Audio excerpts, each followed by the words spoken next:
Hola, bienvenido a otro de nuestros videos. Aquí quien les habla es Davi.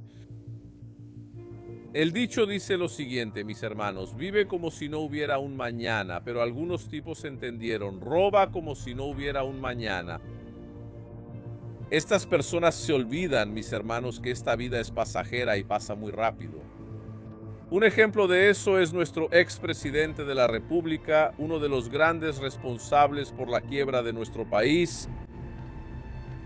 Un tipo involucrado en una gran conspiración, claro que eso nunca fue probado.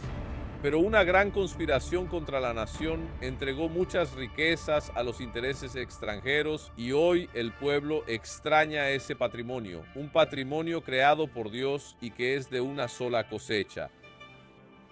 Estoy hablando de Fernando Henrique Cardoso, que para muchas personas salvó a Brasil, creó una moneda fuerte que sigue vigente hasta hoy. En ese entonces había un barbudo diciendo todo el tiempo que lo que él hizo fue una bomba. Era como si, con el perdón de la palabra, alguien estuviera defecando y él pusiera alfombras encima. En algún momento eso se va a pudrir y no habrá manera de aguantar el olor. Fue exactamente lo que él hizo. Era un plan de inflación contenida.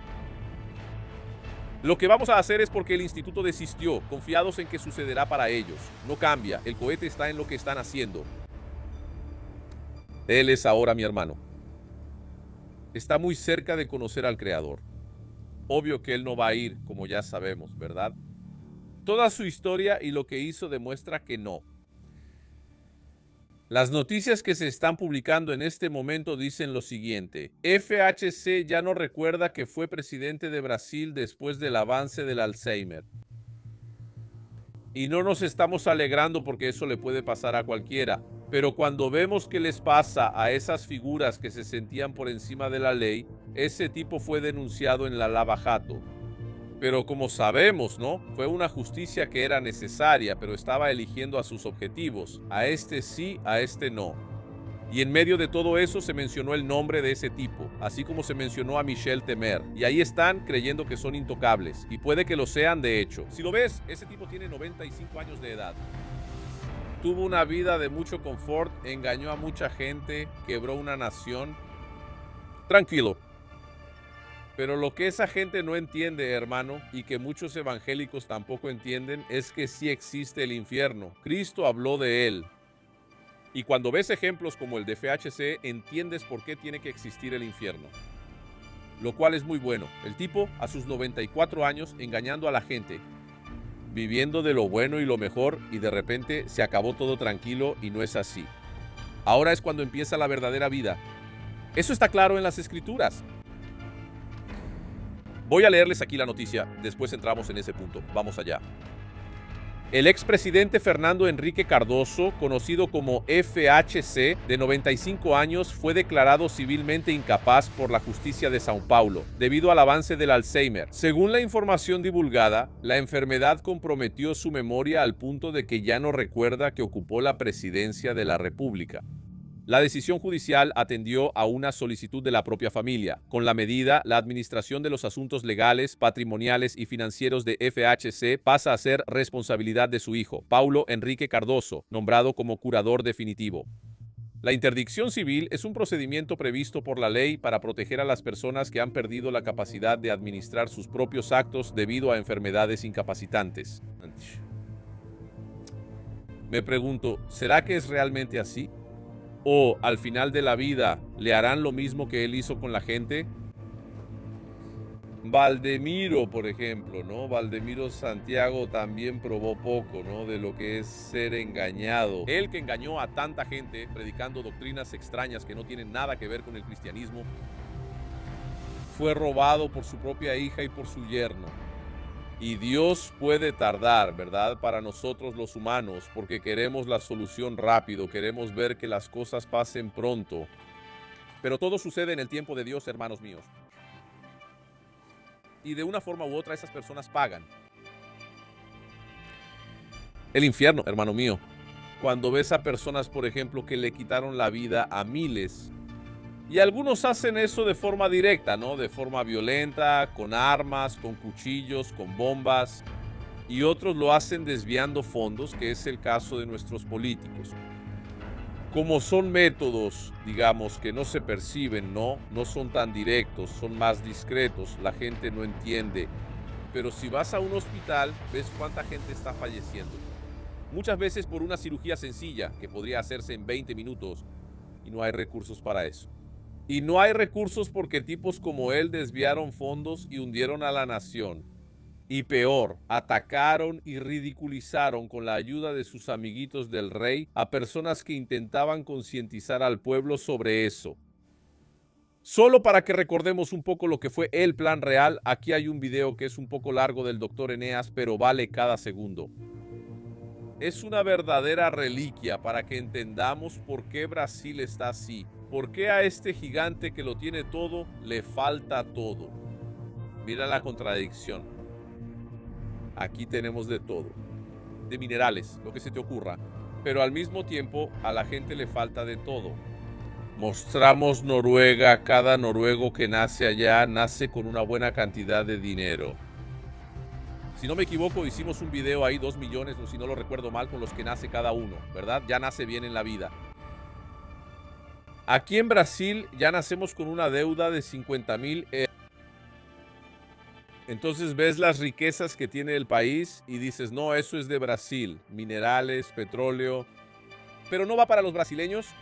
No, ¿cómo así? Es de Brasil, pero esa riqueza no va para los brasileños. Noruega mostró que si hay riqueza en el país, le pertenece al pueblo.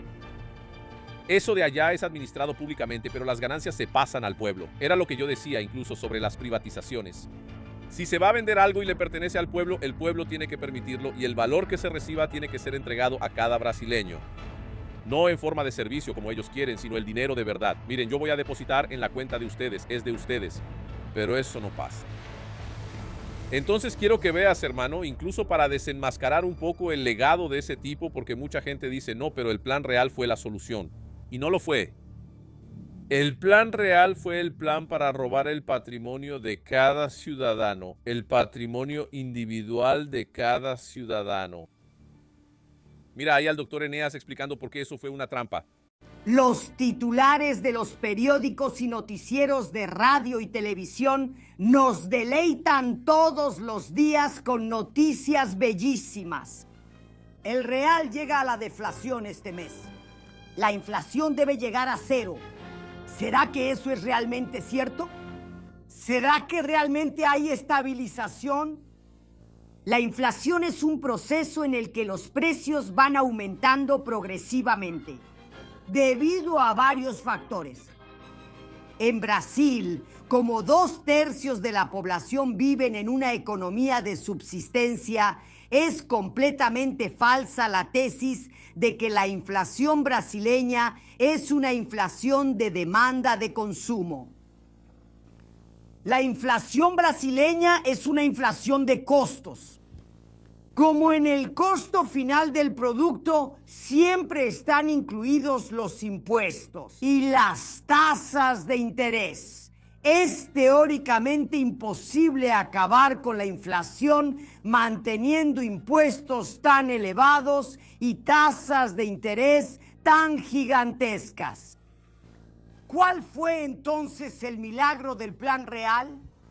¿Qué proyecto maquiavélico diabólico fue ese que sin tocar las verdaderas razones de la inflación, tasas de interés e impuestos altísimos, está logrando mantenerla en niveles cercanos al 1% mensual?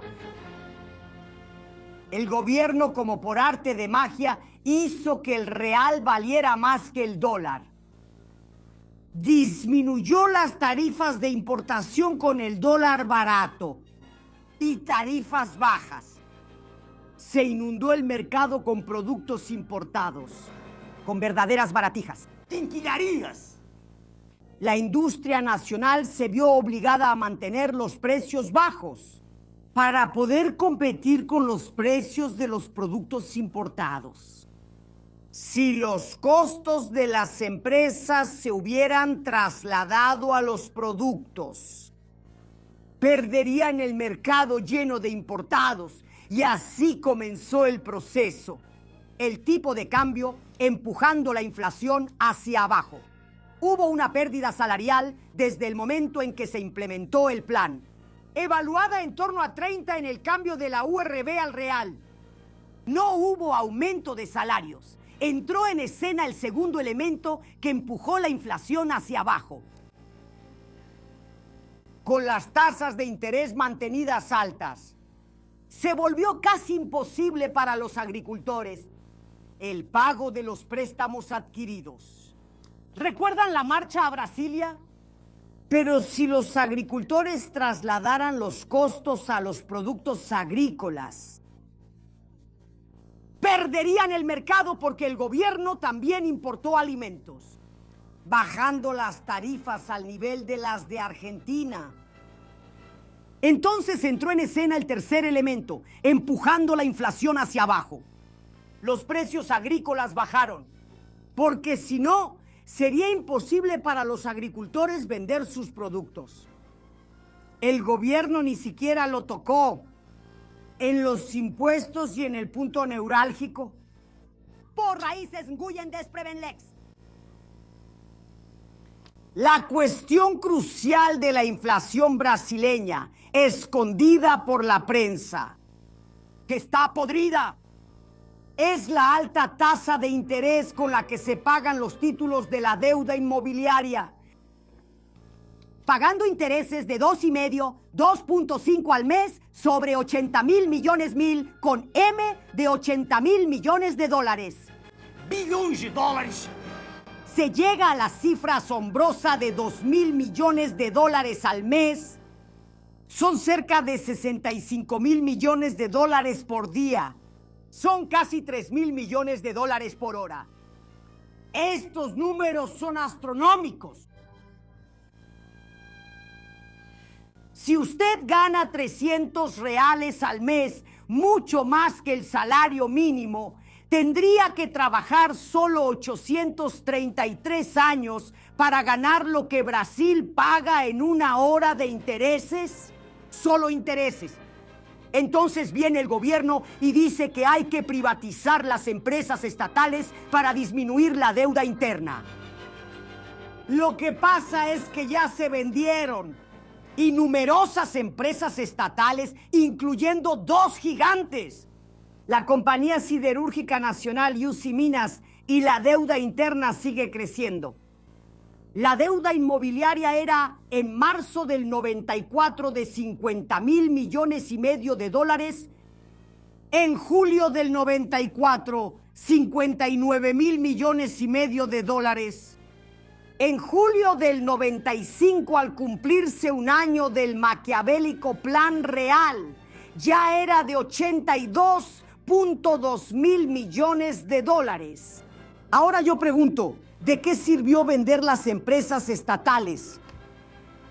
Vender Celsa do Espíritu Santo por 250 millones de dólares que sirvieron para pagar de 3 a 4 días de intereses. Recuerde, señor televidente, solo intereses. ¿Quieren vender también Vale do Río Doce, poseedora de un patrimonio incalculable? Dueña del subsuelo más rico del planeta, Dita. ¿Quieren venderla por 7,000 millones de dólares? ¿Eso alcanza para pagar 3 meses de intereses? Mire, señor televidente, solo para pagar intereses están vendiendo, entregando, regalando toda la riqueza que es de nuestros hijos, de nuestros nietos. Y la deuda solo sigue aumentando. El plan diabólico también logró quebrar los bancos estatales. Y ahí van el Banerj, el Banespa y otros que no pueden pagar los intereses. Siempre los intereses. Quieren privatizar hasta la seguridad social. Dicen que da pérdidas, pero eso también es mentira. En los últimos 10 años, la seguridad social solo tuvo pérdidas 2 veces. En 1984 y 1988. Es una estructura altamente lucrativa y por eso quieren privatizarla. es solo un lugar más a donde el pulpo, eso es extender aún más sus tentáculos. Dicen que las tasas de interés tienen que mantenerse altas para atraer capitales, porque hay déficit público. Pero no dicen que solo existe déficit público por causa del pago de las altas tasas de interés. Es como un perro persiguiendo su propia cola, bajando las tasas de interés, bajando el servicio de la deuda. No existe déficit, pero eso la prensa no lo dice. ¿Hasta cuándo va a aguantar la agricultura? Y la próxima cosecha ya será menor. ¿Hasta dónde las diversas clases trabajadoras van a soportar las pérdidas salariales? ¿Hasta qué nivel van a hacer que baje la actividad industrial? ¿Cuántos millones más de personas estarán desempleadas? Ya son cerca de 10 millones de desempleados, según el levantamiento realizado en varias fuentes por el ilustre profesor Marcos Coimbra, consejero y perito en economía de la Escuela Superior de Guerra y miembro de nuestro partido. ¿Y usted, comerciante, hasta cuándo va a aguantar? Usted que gana salario mínimo, que siempre ha ganado solo para comer, comiendo mal. Usted es capaz hasta de jurar que todo está bien, porque su dinero, que se volatilizaba antes del plan, aparentemente ahora le rinde. Eso es verdad. Pero lo que usted no sabe, porque no lo dejan saber, es que la situación actual se mantiene artificialmente. Más adelante el plan va a estallar con certeza. No se puede decir en qué momento eso va a ocurrir. Ellos ya arruinaron la agricultura, crearon una morosidad monstruosa. Vean, señores, al nivel absurdo que han llegado los títulos protestados, las concordatas y las quiebras. No por culpa de los deudores, sino por la imposibilidad absoluta de quien trabaja, de quien produce, de competir con la usura institucionalizada por el gobierno y aplaudida por la prensa, que está podrida. El plan es destructor, cínico e inhumano, destructor, porque está deteriorando toda la actividad productiva del país. Cínico, porque se presenta como la salvación, cuando en realidad está llevando nuestra tierra al abismo. ¡Deshumano! ¿Por qué? Al igual que lo que están haciendo con Argentina, con México y toda América Latina, hace que crezca en todos los ciudadanos. La falta de confianza en el trabajo, en el gobierno, en las personas y en el futuro de la nación. Esta es la verdad sobre el plan real. Mi nombre es Hermes. Bueno, hermanos, como si no fuera suficiente, ¿verdad? Fernando Enrique Cardoso, junto con el actual líder de esta nación y los otros oponentes, firmaron un documento de sumisión del país que nunca podemos olvidar ya en aquella época. Y por eso es que Brasil, como ya dijo Adriano Benayoun, no está mal administrado como algunos piensan. Atiende intereses extranjeros. Y uno de los motivos de eso es la firma de este documento. Mira, aquí conmigo firma Fernando Enrique Cardoso, firma. El candidato del PT firmó en el exterior un documento a favor de la legalización de las drogas. El tercero dice que no tiene razonamiento. El Cola, atrapado en las manos de los intereses, especulación internacional, pero firma, junto con los otros dos candidatos, un documento de sometimiento de Brasil a las grandes potencias. El recordado doctor Eneas, mis hermanos. Un político como él ya no hay, ¿verdad? Político que no entró, que tú, estudiando incluso el patrimonio, viendo incluso el patrimonio del doctor Eneas, él se empobreció. De los intereses, estar atado a intereses en la política. Es una contradicción. Eso no pasa con ningún político. Si revisas a todos, a ninguno le pasó eso de quedarse en manos de los intereses de la política. El único que se volvió más pobre, porque él no se ató a los intereses de la política. Pega todos. Salir bien. Él no era un fracasado, al contrario. Él era que Eneas fue el único que se volvió más pobre. Porque él no entró en la política para salir beneficiado. Él no era un fracasado, al contrario, era una persona respetada, que incluso hacía que los propios periodistas preguntaran: oiga, doctor Eneas, usted es una persona respetada, usted tiene un patrimonio muy bueno, ¿por qué va a meterse en eso? Yo iba a decir, porque quiero servir a mi nación. No quiero que mi país siga en esta situación. Felizmente, mis hermanos, el pueblo no le dio valor, pero no creas que Eneas desapareció. Eneas hoy es una idea. Eneas hoy es un plan de gobierno. Todo lo que él dijo, creo que está más vigente ahora que en la época en que lo dijo, porque algunas cosas que él decía iban a pasar en los próximos años, y pasaron y están pasando. Entonces creo que los discursos del doctor Eneas están más vigentes hoy en día que en la propia época en que fueron dichos. De vez en cuando se los voy a traer aquí. Mientras tanto, hermanos míos, piensen en FHC, no ahora, ¿verdad? Que ya está sufriendo un poquito de su propio veneno. Pero piensen, ¿no? Cuando él realmente cierre los ojos. ¿Qué le espera a él, hermano? Yo no lo querría para mí ni para ustedes. Ve con Dios. Un abrazo y seguimos juntos. Y recuerda, hermano, ¿de qué le sirve al hombre ganar el mundo si pierde su alma? Me voy.